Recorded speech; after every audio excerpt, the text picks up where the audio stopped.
मंगेश चव्हाणने एक मोठा आरोप नफ्यावर केला आणि तो म्हणजे चारित्र्यावर.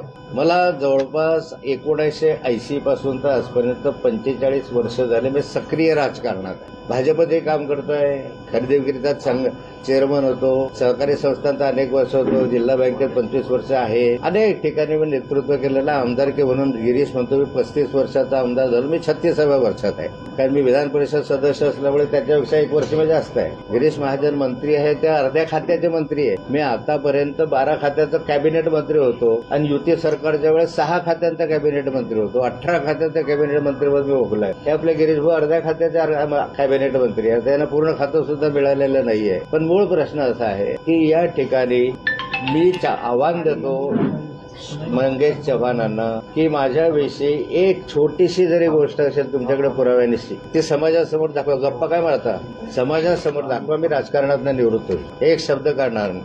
बाकी मी असं राजकारणात निवृत्त होणार नाही. मी जनमानसाचा प्रतिनिधी आहे. 45 वर्ष मी जनमानसामध्ये काम केलंय. जनतेचे प्रश्न महाराष्ट्राच्या विधानसभेत प्रकर्षाने मी मांडलेले आहे. शेतकऱ्यांचे, शेतमजुरांचे, साऱ्यांचे प्रश्न मांडण्याची भूमिका मला जनतेने दिलेली आहे. जोपर्यंत मी राजकारणामध्ये आहे तोपर्यंत हे प्रश्न मी मांडणार आहे, भांडणार आहे, काढणार आहे, चालू ठेवणार आहे. नुसतं सर्वांनी काही म्हटलं की तुम्ही म्हणून होणार नाही, पण याचे पुरावे द्या. आयुष्यात राजकारणात निवृत्त होईल.